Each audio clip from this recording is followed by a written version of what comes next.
先ほどは前積連のワンターン同油プラス一カ運動についての動画ご視聴いただきました。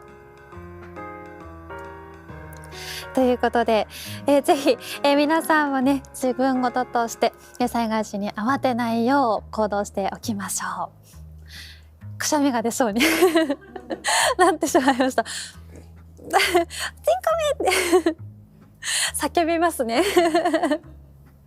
自分でちょっと来るかもって思いながらすごく我慢しました。